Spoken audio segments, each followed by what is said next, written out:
Bonjour à tous. Merci d'être venus cet après-midi pour discuter des machines à état.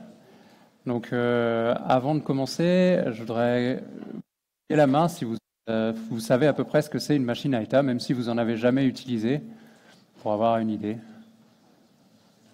Ouais, on va dire plus de la moitié, je dirais, ou une grosse moitié.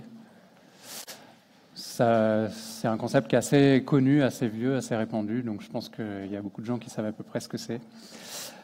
Avant de commencer aussi, je me présente. Donc, je m'appelle Antoine Cailly, je suis développeur chez Zenica. Si jamais on n'a pas le temps de discuter, on n'a pas le temps de poser toutes les questions ou de discuter après la conf, n'hésitez pas à m'envoyer un email ou alors à me contacter sur Twitter. Donc, pourquoi on va parler de machine à état cet après-midi? Parce que, faut remonter quelques années auparavant, où je faisais pas mal de projets au forfait, donc avec engagement de résultats pour des clients publics, où tout était plutôt bien normé. Donc généralement, ce qui se passait, donc clients publics, c'était ministère, défense, etc. Ce qui se passait, c'est qu'on recevait un cahier des charges auquel on répondait pour pouvoir gagner le projet. Donc dans ce cahier des charges, il y avait ce que faisait l'application. Et puis quand on développait le projet, on devait rédiger des spécifications fonctionnelles. Donc dedans, on y mettait ce que faisait l'application. Et puis à la fin, quand on livrait le logiciel, la maîtrise d'ouvrage avait rédigé un cahier de recettes et qui décrivait ce que faisait l'application. Donc depuis ce temps-là, je me demande s'il n'y a pas moyen d'écrire une seule fois ce que fait l'application et que ça convienne au niveau du contenu, du format, aux différents rôles qui interviennent sur un projet. Alors j'ai mis des rôles comme ça, ce n'est pas forcément des personnes différentes, des fois il y a des personnes qui font plusieurs rôles, mais voilà, je parlais des rôles plutôt fonctionnels, ceux qui vont concevoir le fonctionnel qu'il y a dans l'application.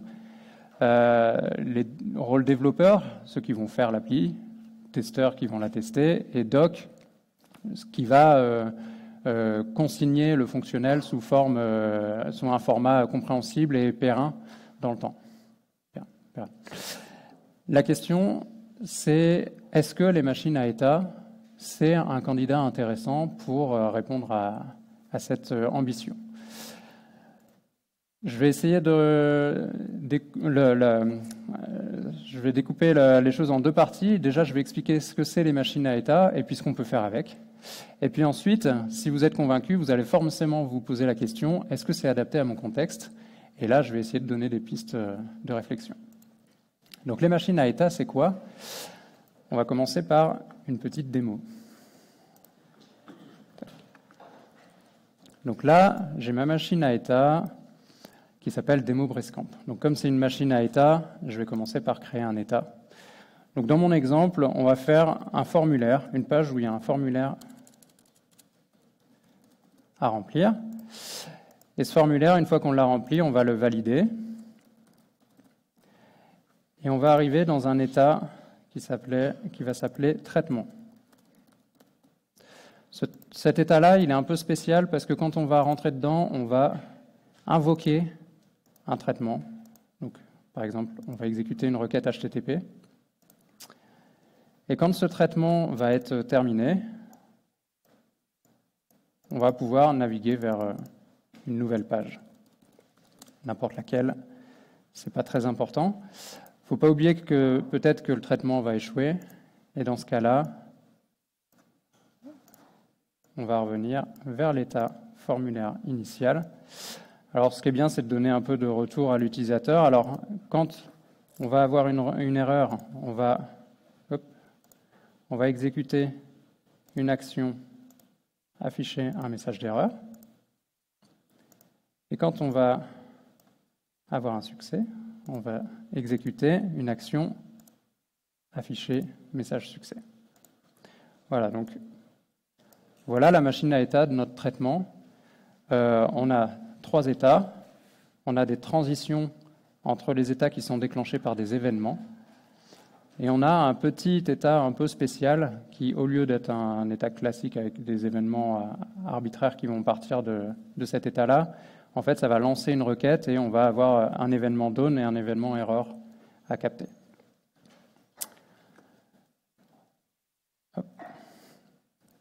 Ça, c'était au cas où la démo ne marchait pas.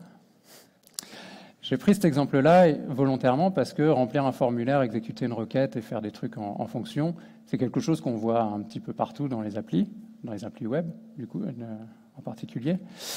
Et c'était pour dire que, en fait, des machines à état, il y en a partout. C'est juste qu'elles sont implicites. On ne les a pas représentées visuellement de cette manière-là.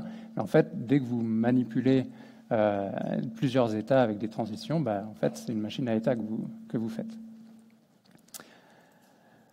Donc, si vous avez compris ce que fait ce petit bout d'application, je pense qu'au niveau fonctionnel, on a quelque chose d'intéressant.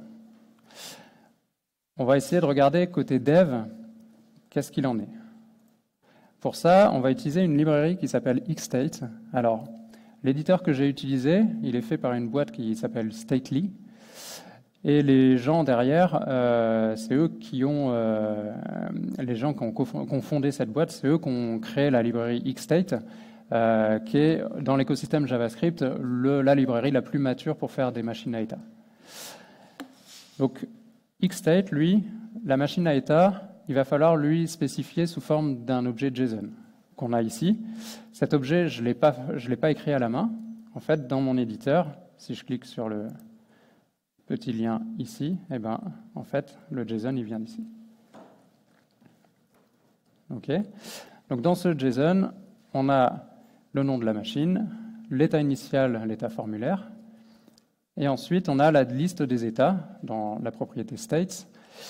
Donc, le premier état, il s'appelle formulaire. On a une propriété on qui va lister toutes les transitions qui partent de cet état. Donc là, il y a une transition qui part quand on reçoit l'événement validé, et qui va vers la target, l'état traitement. L'état traitement, c'est notre état un petit peu spécial qui va faire un invoke, et qui va invoquer quoi? Exécuter requête. Et après, on va avoir des transitions spéciales on-done, on-error, qui vont marcher de la même manière avec une target, et puis qui, au passage, peuvent exécuter des actions. Donc là, afficher message, succès, erreur, mais on pourrait en avoir plusieurs. Là, on voit que les effets de bord, un peu, tout ce qui est exécuter requête, afficher message succès, afficher message erreur, c'est une chaîne de caractères. Donc, côté dev, une chaîne de caractères, ça ne fait pas grand-chose. Donc, il va falloir, en plus de ce JSON-là, ajouter un mapping entre cette chaîne de caractères et puis la vraie fonction dans le code qui fait le traitement qu'on attend. Et si on a ces deux choses-là, on va pouvoir interpréter la machine, c'est un terme qu'on retrouve dans les librairies, et on va obtenir une instance de machine à état exécutable directement. Et qu'est-ce que ça donne en vrai? Ouvrons une petite appli qui est un lecteur de flux RSS. Donc, je vais charger des données. Hop, voilà, on a les nouveautés du blog Angular, du blog Vue, du blog React. On peut marquer tout comme lu ou marquer chaque élément comme lu. On a la liste des abonnements ici, et puis on peut télécharger les nouveautés. Donc ça prend un certain temps. Ici, en mode dev, j'ai un petit onglet qui s'est ouvert automatiquement à côté et qui nous affiche la machine à état principale de l'application. Cette machine, c'est la machine de navigation. Donc, ne faites pas attention à cette partie initialisation, j'y reviendrai un peu plus tard.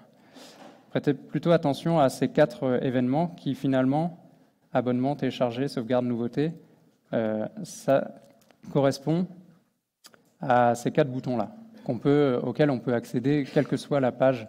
Donc, c'est pour ça qu'ils sont au plus haut niveau. Et là, on voit qu'on est dans la page nouveauté, vu qu'il est en surbrillance. Donc, c'est directement en lien avec la machine qui est exécutée en ce moment dans le code. Et on voit que ça invoque quelque chose qui s'appelle aussi nouveauté. En fait, ça invoque une sous-machine. Donc, ça permet de ne pas avoir une seule grosse machine qui contient tout. On peut décomposer un petit peu en machine et sous-machine. Cette sous-machine, on va la retrouver ici. Là, on a notre machine navigation et en dessous, on a notre machine nouveauté. Cette sous-machine, elle affiche la liste des nouveautés et on peut marquer un abonnement comme lu et marquer une nouveauté comme lu. Mais cette sous-machine, elle n'est pas forcément très intéressante. Celle qui est le plus intéressant, c'est l'abonnement, parce qu'il y a plusieurs étapes pour ajouter un abonnement. Donc là, on voit que notre acteur, il est mort, et il y a un nouvel acteur qui a été créé, qui s'appelle abonnement. On est dans la liste des abonnements, et ici, on peut supprimer un abonnement ou ajouter un abonnement. Donc on va ajouter un abonnement en cliquant sur le bouton. Et là, on voit que notre état, il a évolué, et on est bien arrivé en bout de la flèche dans le choix du nouvel abonnement. Ce qu'on peut faire aussi, c'est directement, ici on a deux choix, abonnement Twitter, abonnement RSS, on pourrait cliquer sur ajouter un flux RSS, mais on peut aussi cliquer directement sur l'événement. Là j'ai changé d'état, je suis dans le nouvel abonnement RSS, et dans l'appli, je suis aussi dans le nouvel abonnement RSS. Donc on a, d'un point de vue des développements, on a pris la spécification visuelle au format machine à état, on l'a directement exécutée avec un petit peu de mapping pour les effets de bord, et on peut la visualiser pour débugger un peu l'appli, et le petit bonus, c'est qu'on peut aussi cliquer sur les boutons dans le visualiseur.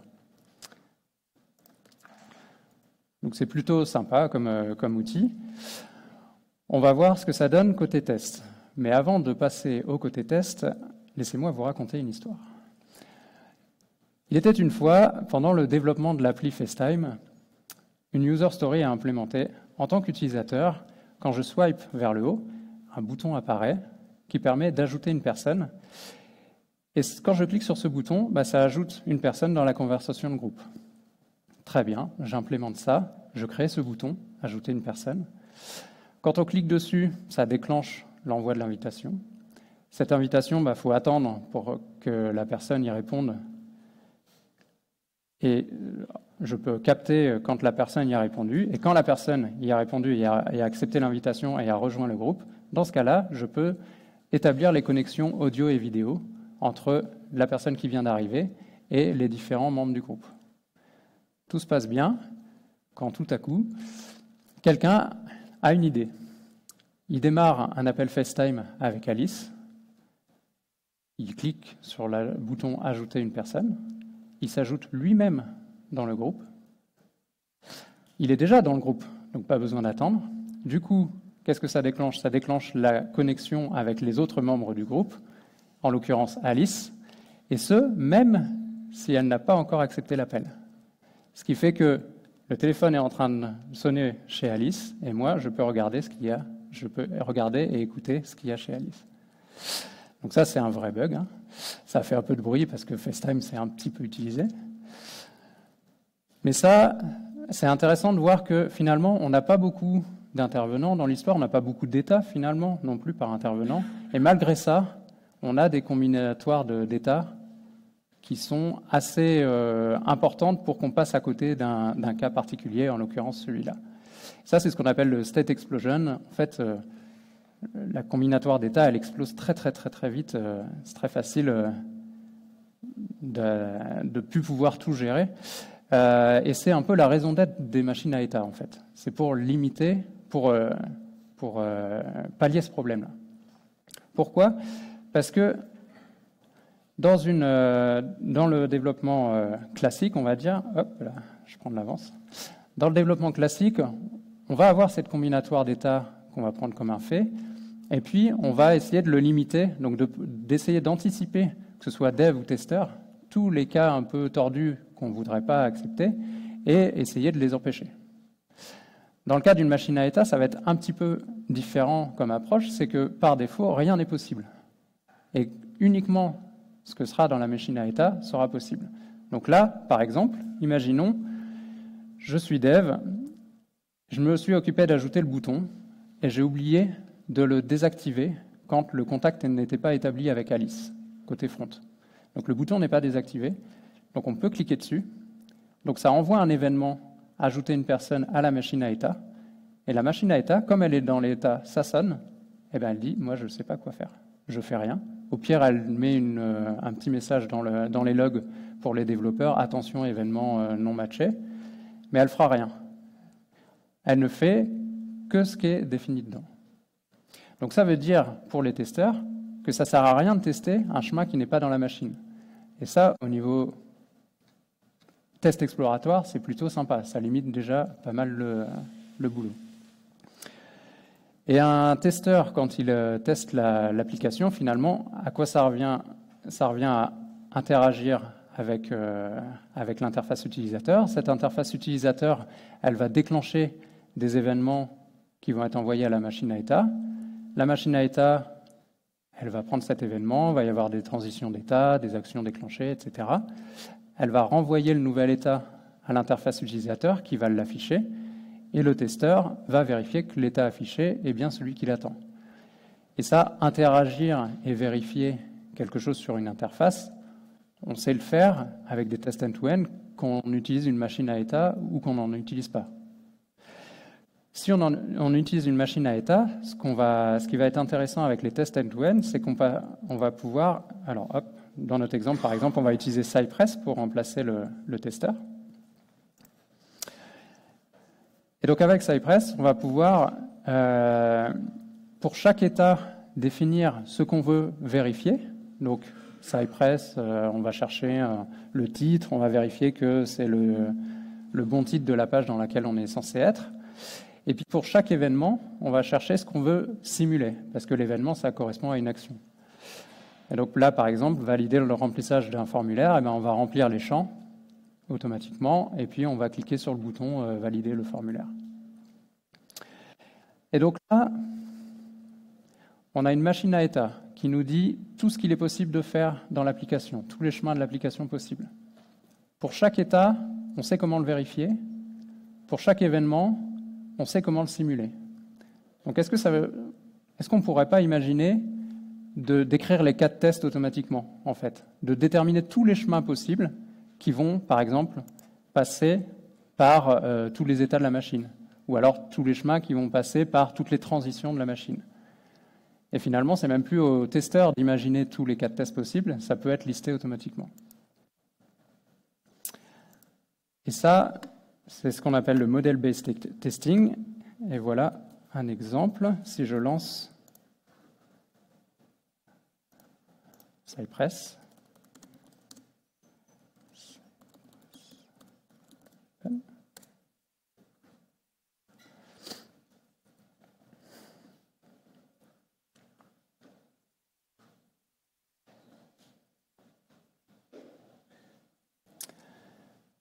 donc là, on a dans l'application, il y a plusieurs machines différentes. On va continuer de se concentrer sur abonnement parce que c'est la plus évoluée, on va dire.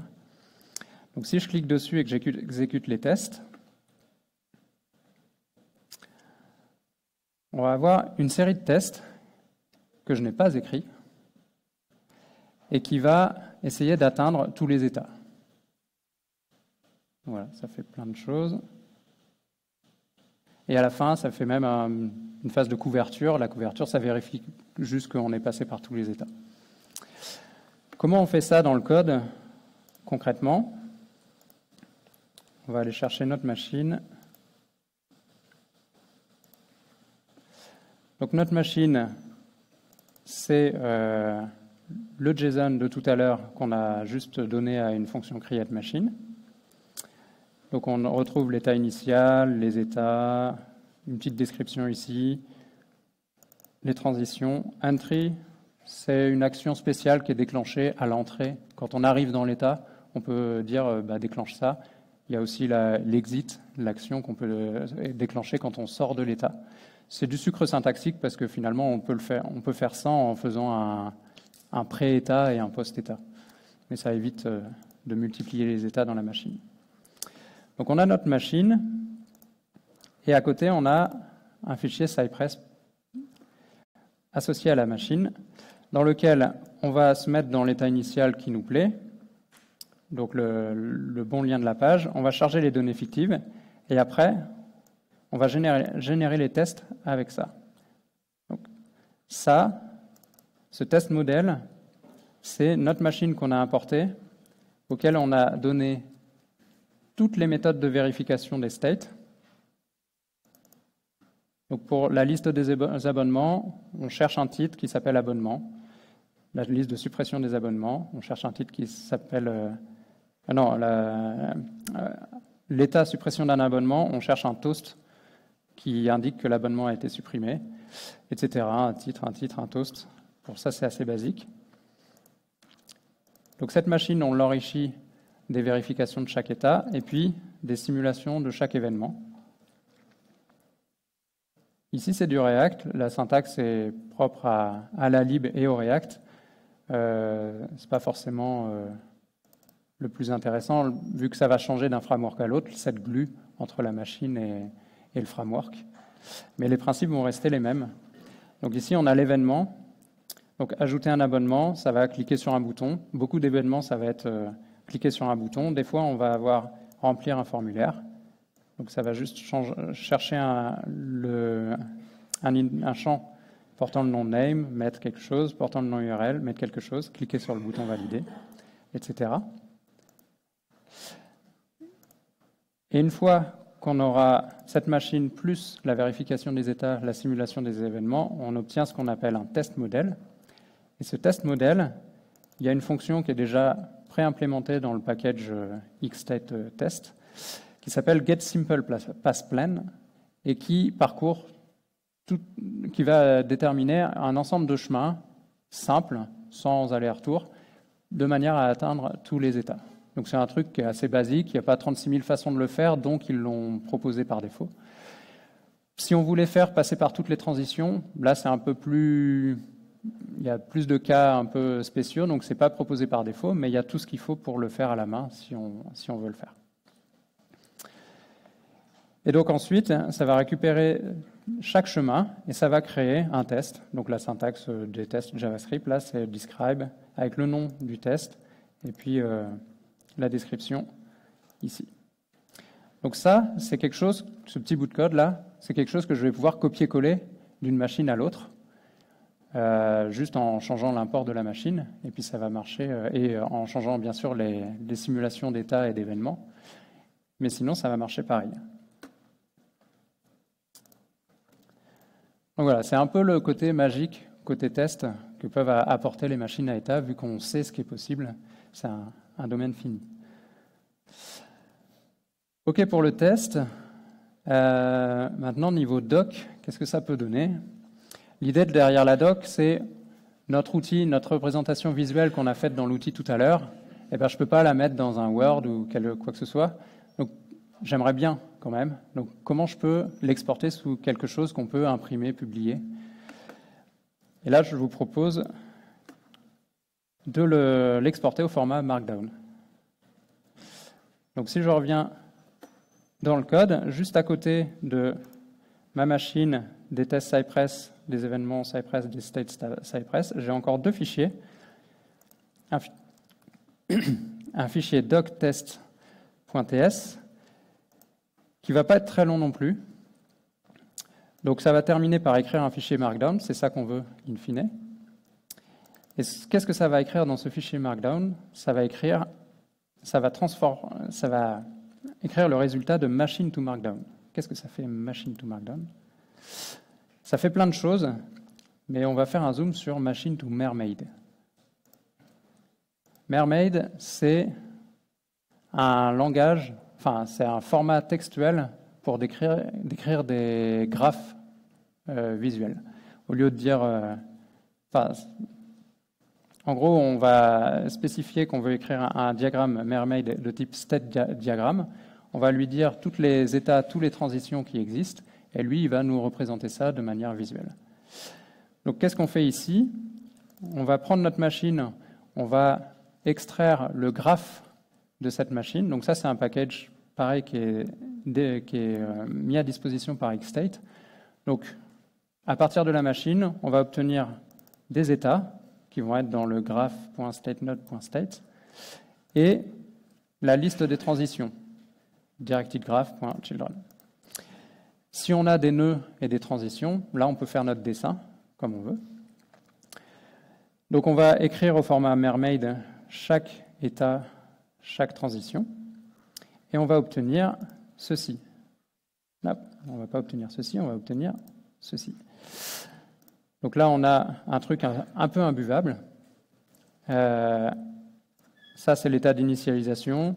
Là, on a la liste des états qui existent dans l'application. Et puis ensuite, on va avoir des transitions avec de des flèches entre chaque état, et puis le nom qui va être mis à la transition. En fait, on s'en fiche de ça parce que ce qui nous intéresse, nous, c'est ça, c'est la preview que ça va générer. Donc là, on a, pour notre machine abonnement, une page Markdown avec le schéma de la machine. Donc le layout est fait un peu automatiquement. Généralement, c'est assez espacé, c'est assez clair, mais bon, parfois les flèches se croisent. Il n'y a pas encore de layout automatique parfait. Et puis en dessous, j'ai rajouté une description un peu textuelle, un peu à la livre dont vous êtes le héros. Donc quand on est dans un état, on a la description de l'état et on a les différentes actions qu'on peut faire. Par exemple, supprimer un abonnement, on clique dessus, il y a une encre interne pour arriver à l'état suppression d'un abonnement. Est-ce que ça a réussi? Est-ce que ça a échoué? Et hop, et on navigue comme ça dans les états. Donc c'est un exemple de documentation qu'on peut créer. Ça, c'est moi qui l'ai écrit. C'est vraiment juste une soirée, on va dire. Et, on peut faire ce qu'on veut, on peut la personnaliser comme on veut. Hop. Et l'intérêt aussi, c'est que du coup, vu que c'est du Markdown et que GitHub fait de la preview Mermaid, et ben c'est que ça, on l'a aussi directement sur la page GitHub du projet. Donc pour quelqu'un qui rentre dans le projet, qui ne sait pas ce que ça fait, il va là-dessus, il a un descriptif à peu près visuel des différents états, ce que ça fait, etc.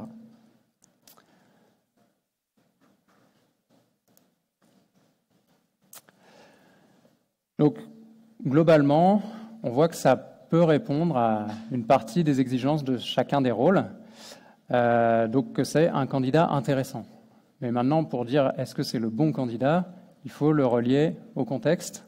Donc la deuxième question, c'est est-ce que c'est adapté à mon contexte? Donc là, on va tomber dans une partie qui est clairement subjective. Donc garder un esprit critique, c'est mon avis, il peut même évoluer avec le temps. Et votre contexte, eh ben, je le connais moins bien que le vôtre, donc c'est vous qui êtes décisionnaire et qui êtes le mieux placé pour faire le bon choix. Mais du coup, j'ai quand même essayé d'avoir 3 retours d'expérience un peu variés. Le premier, ça va être le mien, forcément. Le deuxième, ça va être celui d'un ex-collègue qui l'a utilisé dans une appli un peu plus costaud. Et le troisième, ça va être une publication d'une boîte qui fait non pas un produit fini, mais des briques logicielles destinées à être intégrées dans d'autres produits. Donc mon cas d'utilisation, c'était écrire un lecteur RSS pour un usage perso. Alors même s'il me sert quotidiennement, ce n'était pas vraiment ça l'objectif. Mon objectif, c'était est-ce que ce genre de techno peut faire en sorte de faciliter le développement et la maintenance de petites applis internes qu'on pourrait avoir à Zenica, par exemple, sur lesquelles les gens vont intervenir ponctuellement, vont pas avoir beaucoup de temps pour intervenir dessus, vont avoir des compétences diverses, des appétences diverses, et donc il faudrait qu'ils soient capables de rapidement comprendre ce que l'appli fait et de rapidement faire des modifications. C'est pas forcément des applis qui sont énormes, c'est pas forcément le but, mais c'est des applis qui rendent un service et qu'il est intéressant de maintenir. Donc le point positif à travers mon test que j'en retiens, c'est que le côté doc autogénéré et le côté visuel de l'éditeur que j'ai montré, qui est quand même très bien fait, ça facilite quand même pas mal la compréhension de l'existant. Et comme c'est des gens avec des appétences variées et que ces petites applications internes, ça peut être justement des choses avec lesquelles on s'amuse à tester des nouvelles technos, donc on refond souvent. Eh ben, si on refond l'appli, on va probablement avoir moins de choses à jeter en cas de refonte parce que tout ce qui est logique de l'application, finalement, est un peu indépendante du framework utilisé. Elle est dans la machine à état. Que là, j'ai utilisé avec React. Xstate, j'ai utilisé avec React, mais Xstate n'est pas lié à React en particulier. Ça peut être utilisé avec d'autres frameworks. La contrepartie de cette indépendance, on va dire, c'est qu'il y a une glue entre le JSON de la machine et cette glue, elle est parfois fastidieuse à coder. Et puis l'éditeur de Stately que j'ai montré, il ne permet pas d'utiliser Xstate à fond. Il ne permet pas d'afficher, de créer tout ce que sait faire Xstate. Je vais donner un exemple. J'avais dit que j'en reparlerai au tout début. Si j'ouvre une machine navigation qu'on a vu Quand on faisait le débugage de la machine tout à l'heure, elle est là. Fermez les autres. Donc ma machine, si je l'ouvre dans l'éditeur de Xstate, donc tout à l'heure j'ai ouvert une page web parce que je voulais créer une nouvelle machine, mais si vous voulez éditer une machine existante, il y a une extension VS Code qui vous rajoute au-dessus des Create Machines la possibilité de l'ouvrir directement dans l'éditeur. Donc ça va être à part le fait que le fond est noir et pas blanc, c'est le même éditeur. Et donc je vous ai dit de ne pas regarder toute cette partie initialisation tout à l'heure. Cette partie initialisation, c'est pour gérer le fait que au lieu de charger l'appli avec l'URL racine, on va ouvrir l'appli à l'URL feeds. Et dans ce cas-là, on va directement vouloir mettre la machine à état dans l'état abonnement et pas dans l'état par défaut qui est l'affichage des nouveautés. Et donc pour ça, on a notre état initial qui va avoir plein de transitions vers les différentes pages de l'application. Et sur ces transitions, on va avoir des guards. Donc un guard, c'est une condition pour activer cette transition. Donc quand on reçoit un événement, quand on est dans un état, on va regarder si on reçoit un événement, on va faire la transition vers l'état. Quand on a un guard, on va regarder si on reçoit cet événement et si on remplit cette condition. Et dans ce cas-là, on va vraiment faire la transition.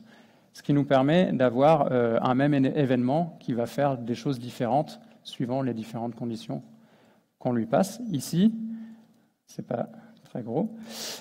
On fait, donc du coup, c'est des if. Concrètement, conceptuellement, c'est des if. On va faire un URL include. Et si on regarde dans la machine, ce que c'est URL include. En fait, c'est une fonction. Je pourrais vous montrer l'implémentation, mais ce ne serait pas très intéressant. Ça regarde juste est-ce que l'URL inclut ce qu'on lui passe en paramètre, ce paramètre étant le paramètre qu'on voit ici, /backup. Si ça contient /backup, on va vers de sauvegarde. Si ça contient /feed, on va vers abonnement, etc. Mais là, on voit que dans l'éditeur, lui, il m'affiche que URL include. Il ne connaît pas ce paramètre URL. Donc ce paramètre-là, j'ai dû l'ajouter moi-même dans le JSON. Heureusement, l'éditeur est bien fait, il n'écrase pas les modifs. Quand on fait des modifs dans l'éditeur, il n'écrase pas les modifs custom qu'on a fait dans le JSON à la main. Mais n'empêche qu'elles ont toutes le même nom, ces transitions, et ce n'est pas très pratique à débugger. Et en plus, il me met un warning comme quoi elles ont toutes le même nom. Et même quand je regarde les propriétés de la transition, il ne m'affiche pas la propriété URL, ce qui, je pense que technologiquement, on serait capable de le faire. Hop. Donc voilà, ça c'est le petit... l'éditeur est super bien fait, mais il y a un petit peu de retard. Ça, c'est peut-être un point qui va s'améliorer avec le temps, au fur et à mesure qu'ils implémentent les fonctionnalités. Deuxième retour d'expérience, un ex-collègue qui a travaillé dans une boîte qui faisait une application dans le domaine de la musique, qui manipulait beaucoup de flux vidéo, audio, et aussi qui interagissait pas mal avec des briques logicielles externes, plusieurs briques logicielles externes. Le constat, c'est qu'on ne savait pas qu'est-ce qui se passait dans l'application. Les interactions, elles se faisaient entre l'appli principale et les briques, mais des fois entre chaque brique, entre elles. Et c'était très compliqué d'avoir une cinématique de tout ce qui s'était passé au moment d'un bug. Et du coup, ça rendait la maintenance super compliquée.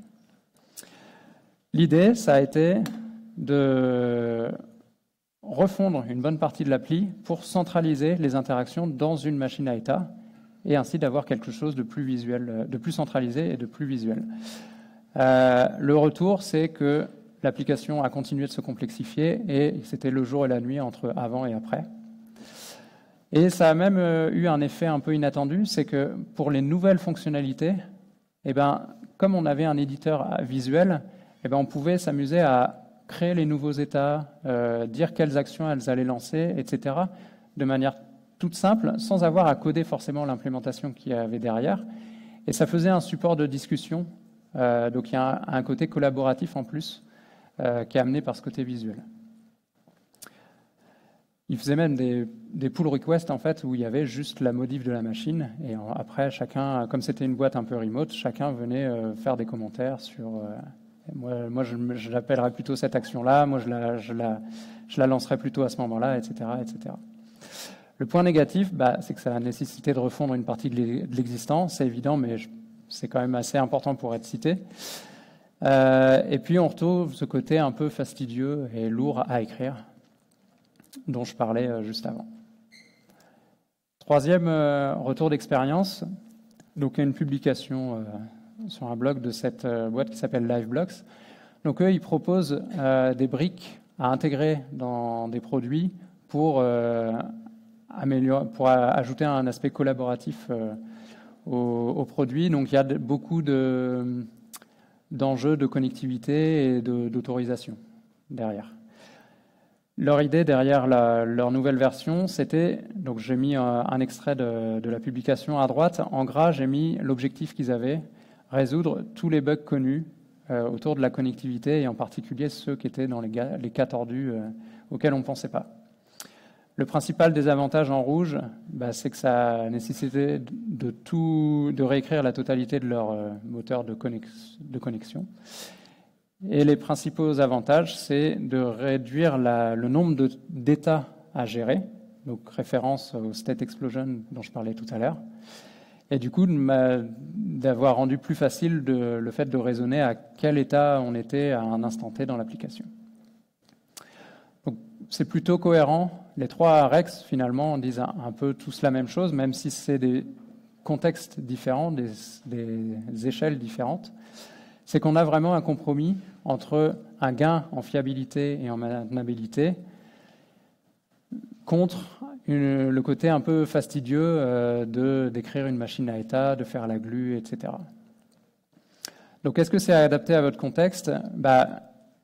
Je dirais oui, si vous êtes capable de faire cet investissement et que vous espérez en retirer plus vis-à-vis de la fiabilité et de la maintenabilité. Donc, si c'est un enjeu important pour vous, si c'est un POC qui va être jeté, clairement, c'est pas un enjeu. Donc, ça sert à rien de faire ça. Et puis, il y a aussi une notion de long terme. Si c'est quelque chose qui est amené à vivre sur la durée, et le fait d'être un peu plus indépendant de la techno, ça peut être un atout aussi. Dans tous les cas, ça n'a pas de sens dans un endroit où il n'y a pas d'interaction. J'ai cité mon ex-collègue qui disait que sur des sites où toute la logique est déportée côté back-end, ça n'a pas trop d'intérêt. Par contre, on peut peut-être se dire que ça a l'intérêt de mettre une machine à état côté back-end, parce que des machines à état, des implémentations de machines à état, il y en a partout, dans toutes les libres, dans tous les langages, je veux dire. Et donc peut-être que là, ça peut avoir un intérêt côté back à voir. Il y a quelques usages connus de la librairie Xstate, mais dans les faits, c'est souvent très ponctuel ou dans des parties de produits. J'ai pas encore trouvé de produit où tout était vraiment conçu autour de ça et que ce soit un produit vraiment grand public célèbre. Ah, j'ai cliqué dessus. Tac. Moi, ce qui m'a intéressé, c'est que dans le cas où, le contexte. Ah oui, ce que j'ai oublié de dire tout à l'heure, c'est il y a des contextes projets où même si ça aurait un intérêt d'avoir une maintenabilité sur le long terme et que ça vaudrait le coup de payer ce coût, le contexte du projet, l'environnement et l'aspect humain du projet fait que ce coût ne sera jamais payé ou ce ne sera pas fait correctement. Là, j'aurais tendance à dire, partez pas là-dedans parce que la machine à état, si elle n'est pas maintenue, ça va se transformer en boulet plutôt qu'en atout à long terme. Donc finalement, ça vaut peut-être pas le coup. Donc si on se retrouve dans un contexte où on n'est pas, on peut pas tirer parti de tous les avantages dont j'ai parlé, est-ce que quand même, en tant que dev, pur dev, on a des alternatives qui sont un peu moins fastidieuses au niveau de la glue, un peu plus légères, que je pourrais juste intégrer dans mon code sans avoir forcément de visualisation, de tests automatiques, etc., juste pour simplifier une partie de code un peu compliquée. Et j'en ai trouvé une en particulier, Robot, qui fait 1 kilooctet, donc c'est pas très gros comparé à Xstate qui est un peu plus costaud. Et donc là, l'idée, c'est on va avoir en gros ce que j'ai présenté sur les machines à état, c'est tout ce qu'il va y avoir dans Robot, alors qu'il y a d'autres choses dans Xstate, d'autres concepts dont j'ai pas parlé. Mais là, on va avoir des états, des transitions, possibilité d'invoquer un truc externe, des actions et des guards. Et c'est tout. L'API, elle fait une demi-page, un demi-écran, c'est tout. Et donc, on va pouvoir créer une machine rapide. Là, la comparaison avec les deux, c'était plus pour dire qu'on peut directement utiliser les fonctions au lieu de faire le mapping avec une chaîne de caractères. Et il y a une autre approche intéressante, et c'est peut-être un domaine qui va plus avoir, dont on va plus parler à l'avenir. C'est donc là, c'est Zag, c'est un moteur de machine à état qui a été créé par le créateur de Chakra UI, qui est une librairie de composants, qui est un peu connue, mais c'est pas la plus utilisée, mais elle est un petit peu connue. L'idée derrière les créateurs, c'est de dire que on a des librairies de composants front qui sortent un peu toutes les semaines, comme les frameworks JS, pour la blague. Et en fait, toutes ces librairies de composants, ils proposent plus ou moins le même catalogue de composants. Et donc, à chaque fois, ils ont dû recoder la logique du composant, qui au final est toujours plus ou moins la même. Un champ texte se comporte de la même manière, quel que soit le style qu'on lui donne, un radio button, un select, etc. Grosso modo, c'est les mêmes comportements. Donc, est-ce qu'on ne pourrait pas proposer un catalogue de composants qui ne soit pas stylisé et qui implémente juste la logique? Et ensuite, après, si vous voulez faire votre librairie de composants visuels, vous prenez cette logique qui est déjà faite et vous venez rajouter votre style par-dessus. Donc ça, c'est un mouvement plus large qu'on appelle Headless UI. S'il y en a qui ont utilisé React Table en React, c'est un très bon exemple, c'est assez magique à utiliser. Et donc, c'est peut-être un domaine par lequel va un peu plus percer les machines à état côté front. Et puis, je terminerai par Xstate quand même, parce que la version 5 en bêta a été annoncée le mois dernier. Et l'idée derrière cette version, c'est de simplifier. Ça ne rajoute pas forcément beaucoup de fonctionnalités, mais le but, c'est de faciliter la prise en main. Donc, ça simplifie des concepts qui avaient plusieurs noms à différents endroits. Ça harmonise tout. Quand il y avait plusieurs façons de faire quelque chose, ça en laisse plus qu'une, etc. Voilà, c'est plus pour améliorer l'expérience développeur, surtout des juniors sur la lib. Voilà pour moi. Il nous reste 10 minutes pour les questions.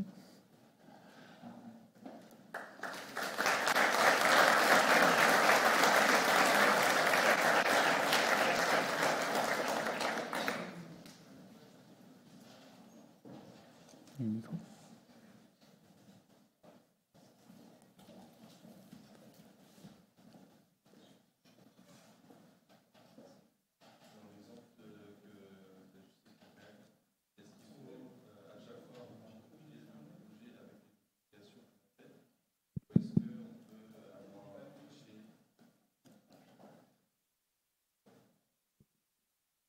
C'est bon.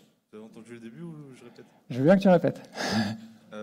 Du coup, je disais dans l'exemple que vous avez utilisé avec React, est-ce qu'il faut recompiler le projet ou l'application avec les modifs qu'on a faites avec la machine d'état, ou est-ce qu'on peut avoir un fichier JSON externe où on a juste à changer le fichier externe et ça applique directement?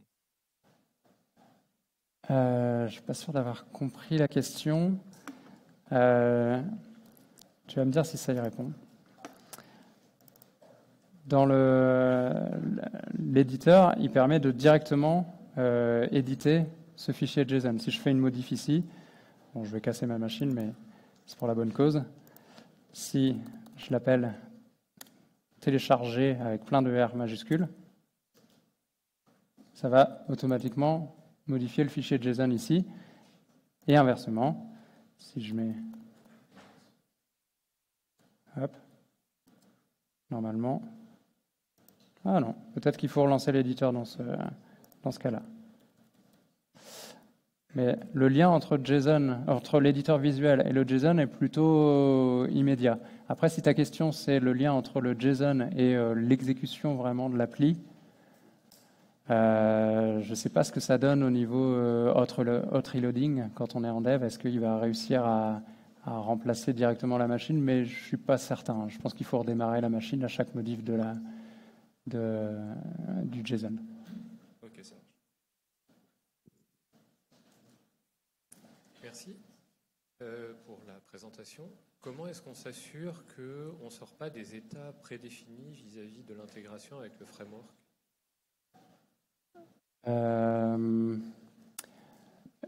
Est-ce que ta question c'est comment on s'assure que le bouton visuellement il est bien désactivé quand quand l'événement correspondant n'est pas accessible via la machine à état, par exemple? Par exemple. Bah ça c'est bien. Merci pour la question parce que c'est un truc qui est cool, je trouve. Alors est-ce que je vais le retrouver?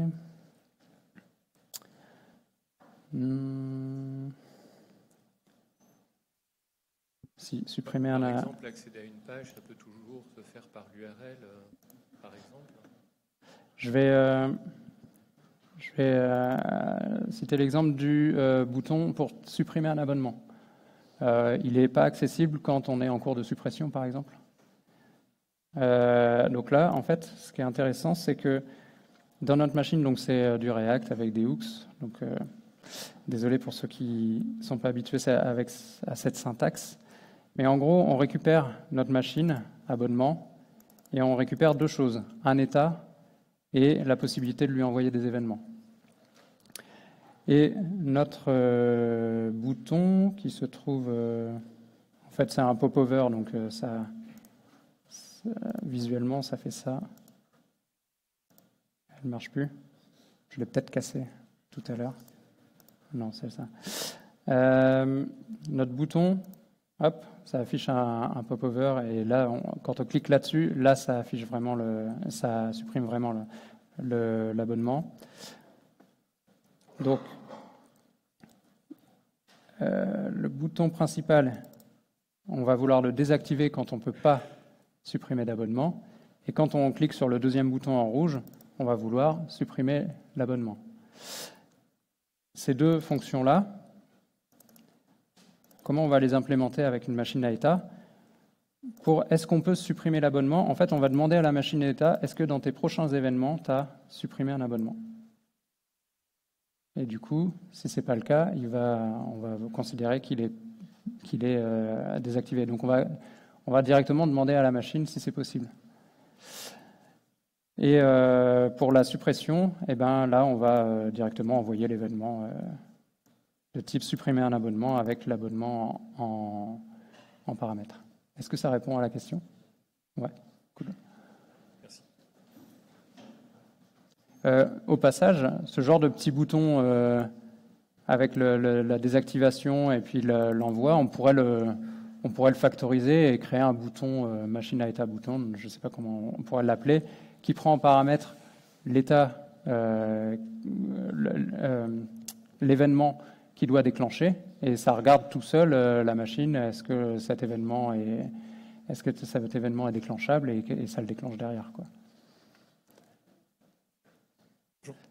Merci pour la conf. Est-ce que c'est possible, si on a déjà pendant une conception chiffrage, on a fait par exemple des flowgraphes en UML, de traduire ça de plan UML vers Stately? Ou est-ce qu'on doit vraiment reprendre de zéro Bonne question. J'imagine qu'on pourrait coder un transcripteur plan UML vers Xstate. Je ne sais pas ce qui existe là-dessus, mais je pense qu'on pourrait le coder. Enfin, je vois pas de blocage là-dessus, sachant que Xstate supporte beaucoup de choses. Il y a des implémentations de machine à état qui sont plus ou moins riches, qui supportent par exemple le robot que j'ai cité tout à l'heure. Ça supporte pas les actions déclenchées à l'entrée ou à la sortie des états. Ça, c'est pas un truc qu'il propose. Donc des fois, entre les différentes implémentations, on ne peut pas faire forcément la transition. Mais là, comme Xstate, ça supporte beaucoup de choses, j'imagine que c'est possible. Alors, du coup, je peux. Ouais. Juste, on a vu avec Robot qu'on pouvait directement mettre une fonction pour mapper vers l'implémentation d'un état. Ouais. Et du coup, j'ai du mal à voir là comment on traduit avec Xstate une string qui représente ça et son implémentation. Ouais, c'est vrai que je l'ai pas montré. Donc là, ma machine, je vais charger. Hop. Donc je vais fermer ça. Donc on a ma machine qui est ici. Donc c'est la machine abonnement que j'ai montré tout à l'heure, qui appelle create machine avec le contenu du JSON. Donc on va l'importer. Et ensuite, on va récupérer les actions. Donc ça, c'est afficher le message d'erreur, afficher le message de succès.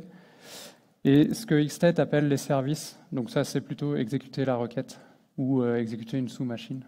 Ils appellent ça des services. Et en gros, on va enrichir la machine qu'on a importée avant avec ses actions et ses services. Et au passage, j'ai une config générale commune à toutes les machines que j'ai mis quelque part et qui contient juste le guard URL include. Voilà comment ça se passe. Après, pour être tout à fait exact, on pourrait directement mettre la fonction dans le JSON, mais du coup, ça implique que on a de la maintenance, enfin, on perd un peu ce côté indépendant du framework, on perd un peu ce côté, enfin, on voit, il y a de plus en plus de trucs cachés qu'on voit plus dans l'éditeur parce que enfin, l'éditeur il n'est pas capable de définir une nouvelle fonction ou de dire quelle fonction est appelée, quoi. Donc on peut le faire, mais on perd un peu des avantages que j'ai cités. Est-ce qu'il y a d'autres questions ?